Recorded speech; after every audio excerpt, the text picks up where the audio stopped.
आप कहो भक्त कौन है? बोले गंगा के तट पर जैसे ही प्रभु राम पहुंचे तो भगवान ने तुरंत कहा केवट को देख करके कि प्रधानमंत्री जी आप वापस जाइए। अब प्रधानमंत्री जावे ना, लेकिन बरबस राम सुमंत पठाए, सुरसर तीर आए। केवट को देखा तो केवट से कहते हैं मांगी नावन केवट आना, कहीं तुम्हारा मरम में जाना। सुमंत जी से कहा आप जाइए और केवट से कहा आइए। केवट कौन है बोलो? भक्त है। मजदूरी भले ही करता है, मजदूर है, लेकिन भक्त है। कौन सा भक्त है? 3 विशेष भक्त हैं भगवान के। भक्तों की तो लाइन लगी हुई है, लेकिन 3 विशेष भक्त हैं। भगवान ने तीनों को विशेष भक्ति दी है। किस किस को दी है? कहा केवट को विमल भक्ति दी है, और जटायु को अविरल भक्ति दी है, और हनुमान जी को अनपायनी भक्ति दी है। इन 3 पात्रों को भगवान ने विशेष रूप से चुना है, केवट, गीध और हनुमान जी। केवट को कौन सी भक्ति? विमल भक्ति। जटायु को कौन सी भक्ति? अविरल भक्ति। हनुमान जी को अनपायनी भक्ति। इसलिए केवट मैं कहता हूं कि राजा निषाद है वहां का, गुहराज निषाद। भगवान ने मित्र बनाया है, लेकिन याद रखना मित्र तो बना लिया है, परंतु जो महिमा मंडित केवट को किया है उतना महिमा मंडित निषाद राज नहीं हो पाया। सत्य कह रहा हूं आपसे। अब बोलो भाई, कहां राजा और कहां मजदूर? बहुत अंतर है। भगवान ने किसकी बात मानी है? सही बताओ, किसकी नाव में बैठे? वैसे चाहते तो गुहराज निषाद जो है, लाइन लगी थी वहां नाविकों की, केवटों की, नाव चलाने वालों की। अगर केवट नहीं आ रहा था तो एक तो ये भय होना चाहिए था केवट के मन में कि राजा दोस्ती कर चुका है, राजा मित्र है, परिणाम क्या निकलेगा? हम मना कर रहे हैं मित्र को, परिणाम क्या निकलेगा? निश्चित रूप से हमें राज्य से निकाल दिया जाएगा।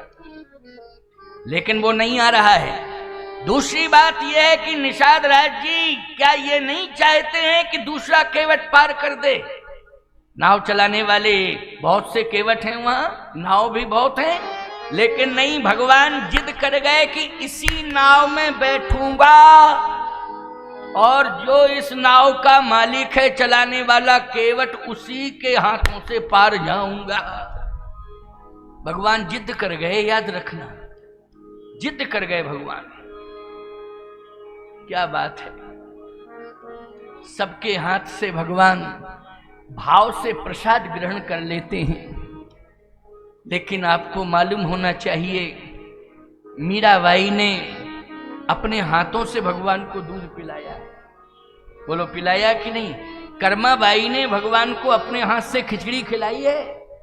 बोलो खिलाई है कि नहीं खिलाई है?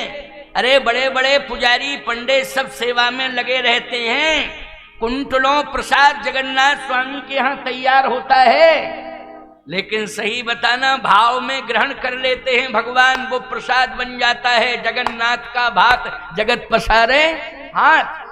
लेकिन सही बताना किसके हाथ से भगवान ने खिचड़ी खाई है? कर्माबाई के हाथ से भगवान ने खिचड़ी खाई। कितनी भक्ति है! मैं एक प्रमाण आपको और दे रहा हूं, कल की कथा में शायद आपने ना सुना हो। कौशल्या अम्बा ने भगवान राम से कहा था कि राम, मेरी आज्ञा है और मेरी इच्छा भी है कि तुम कुछ ग्रहण कर लो, चाहे तो दूध ग्रहण कर लो गाय का, और चाहे फल ग्रहण कर लो। तात जाऊ बल बेग नहाहू, जो मन भाए मधुर कछु खाहू। तो भगवान ने एक ही बात कही कौशल्या अम्बा से कि मैया भूख नहीं लगी है। क्या नहीं लगी है? भूख नहीं लगी है, इसलिए मैं कुछ भी ग्रहण नहीं करूंगा। आप चिंता मत करो और आप उदास मत हो। मैं 14 साल बाद लौटूंगा तो इतना भूखा लौटूंगा, इतना भूखा लौटूंगा कि मैया तेरे कितने भी व्यंजन बनेंगे एक भी थाली में शेष नहीं बचेंगे। लेकिन अभी मुझे जाने दे, अभी मुझे भूख नहीं लगी है। बोलो राम जी बिना दूध बिना फल ग्रहण किए चले गए कि नहीं चले गए? लेकिन सबरी के यहां पहुंचे तो कहते हैं भूख लगी है, जो रखा हो जल्दी खिला दे, जो भी रखा हो जल्दी खिला दे। तो कंद मूल फल सुरस अति दिए, राम कहाँ आन, प्रेम सहित प्रभु पाए बारंबार बखान। भगवान वर्णन भी कर रहे हैं, ये फल बहुत ही अच्छा है, अरे मैया ये फल और अच्छा है, ये फल का स्वाद तो बहुत ही अच्छा है। ऐसे फल ना जनकपुर में मिले, ना अवधपुर में मिले, ना श्रृंगवेरपुर में मिले, ना चित्रकूट में मिले, जैसे फल तेरे यहाँ मिले हैं। बोलो ये भाव की बात है कि नहीं? ये किसकी बात है? भाव की बात है। सबरी के हाथ से भगवान ने सुंदर फल खाए हैं, कंद मूल फल।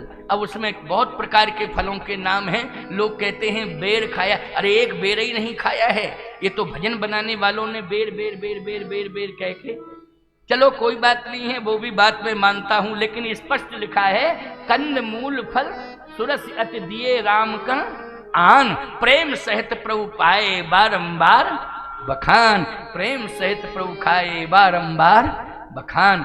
इसलिए भक्तों के भगवान हैं। कोई भी हो, चाहे राजा हो, महाराजा हो, संत हो, महंत हो, सामान्य हो, व्यापारी हो, अधिकारी हो, कर्मचारी हो, कोई भी हो इस संसार में, उसे भक्त बनना पड़ेगा। अगर भगवान को प्राप्त करना चाहता है तो भक्त बनना पड़ेगा।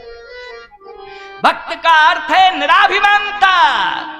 अभिमान नहीं होना चाहिए, निराभिमानता जीवन में होनी चाहिए, तभी तुम भक्त हो। जरा सा अभिमान का अंकुरण आ गया तो समझ लेना भगवान कोसों दूर चला गया आपसे, कोसों दूर चला गया भगवान। सब कुछ मिल जाएगा दुनिया में, भगवान तो नहीं मिलेगा। और याद रखना, भगवान नहीं मिला तो सब कुछ व्यर्थ है, सब व्यर्थ है, क्योंकि ये जो भी मिला है सब यहीं रह जाएगा। लेकिन भगवान की भक्ति अगर तुम्हारे पास होगी तो मरने के साथ साथ तुम जाओगे तो भक्ति तुम्हारे साथ जाएगी। बोलो जाएगी कि नहीं जाएगी? और सही बताना, भगवान के दरबार में तुम्हारे पक्ष से अगर बोलेगी तो भक्ति ही बोलेगी, भक्ति बयान करेगी। एक एक शब्द का बयान भक्ति करेगी, एक एक कर्तृत्व का वर्णन भक्ति करेगी। तुमने जो भी किया है उसको सत्यापित भक्ति करेगी भगवान के सामने। इसलिए साथ में जाएगी भक्ति, बाकी सब तुम्हारा सम्मान यश आदि धन सब रह जाएगा यहीं, केवल भक्ति साथ जाएगी। भक्ति का अर्थ है निराभिमानता, निराभिमानता का अर्थ है सरलता। सरल, जो भक्त है वो सरल है। अच्छा, सरल में 3 अक्षर हैं, सरल में सा, रा और ला। बोलो 3 अक्षर है ना, सा है, रा है और ला है। अब बताओ, अर्थ अपने आप निकल आया है। तुम सरल बन जाओ, सरल से तुम्हारे जीवन को फायदा क्या मिलेगी? बोले सा से सीता जी मिल जाएंगी, और रा से राम जी मिल जाएंगे, ला से लखन लाल मिल जाएंगे, तीनों मिल जाएंगे। बोलो भाई, तीनों तुम्हें सरल बनने से तीनों मिल जाएंगे, ये गारंटी के साथ कह रहा हूं। इसलिए सरल बनो, निराभिमानी बनो, विनम्र बनो। जड़ चेतन जग जीव जत सकल राम में जान, बंदों सबके पद कमल सदा जोर जुग पान। सिय राम में सब जग जानी, करहूं प्रणाम जोर जुग पानी। आज केवट मजदूर है, प्रधानमंत्री अयोध्या के सुमंत जी हैं, वापस भेज दिया, वापस भेज दिया सुमंत जी को। सुमंत जी ने कहा कि मैं जा तो रहा हूं, लेकिन क्या कहूंगा महाराज से, मेरे पास तो कोई शब्द नहीं है। भगवान ने कहा बस इतना कहना कि मैं प्रणाम कर रहा हूं, तो मेरी तरफ से प्रणाम कहना, और 14 साल बाद ही लौटूंगा, इसलिए नित्य का प्रणाम मेरी तरफ से आप पिताश्री को करेंगे। और 14 साल बाद मैं सत्य बोलता हूं, कभी असत्य बोलता ही नहीं हूं, मैं समय से आऊंगा वापस। और आप पिताश्री को धैर्य बंधाते रहना और मेरी तरफ से नित्य प्रणाम करते रहना। सीता जी ने भी यही कहा, प्रणाम पहुंचाया। लेकिन लक्ष्मण जी की आंखें तन गईं और भ्रकुटी तन गई। सुमंत जी ने कहा, आप भी छोटे ठाकुर कुछ कहना चाहते हो? ओ लक्ष्मण जी के मुख से ज्वाला फट पड़ी। जैसे ही सुमंत जी ने कहा, छोटे ठाकुर कुछ कहना चाहते हो तो बताओ, भ्रकुटी तनी हुई थी, आंखें लाल थी, ज्वाला फूट पड़ी। गोस्वामी जी ने कहा, बचन कहे कछु लखन कठोरा। रामायण में लिखा है कि नहीं लिखा है? बचन कहे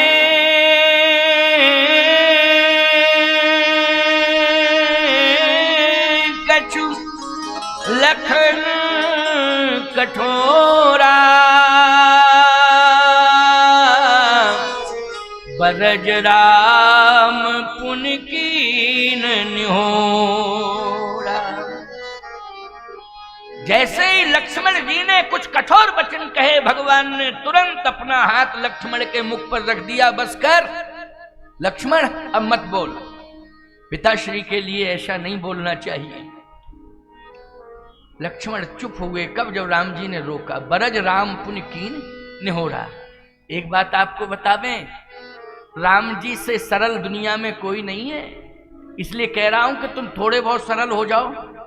राम जी तो बन नहीं पाओगे, न इतने सरल हो पाओगे, लेकिन थोड़ा सा सरल हो जाओ। राम जी रोने लगे और क्या कहते हैं, आपको राम की सौगंध है सुमंत जी महाराज। लक्ष्मण ने जो लड़कपन में पिताश्री के लिए कहा है, आपको राम की सौगंध है, ये कठोर वचन पिताश्री को मत सुनाना।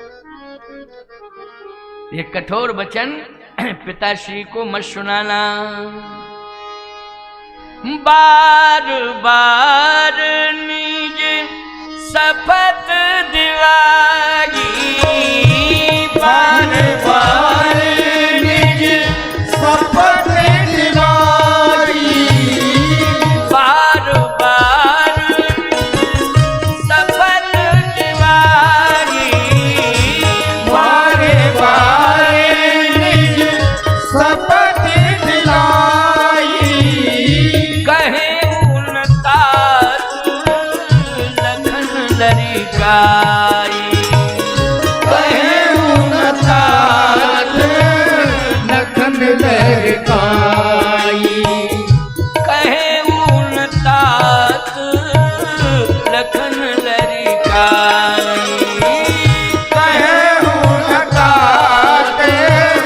लखन लरिकाई। बार बार निज शपथ दिवाई, बार बार निज शपथ दिवाई, कहे पूर्णता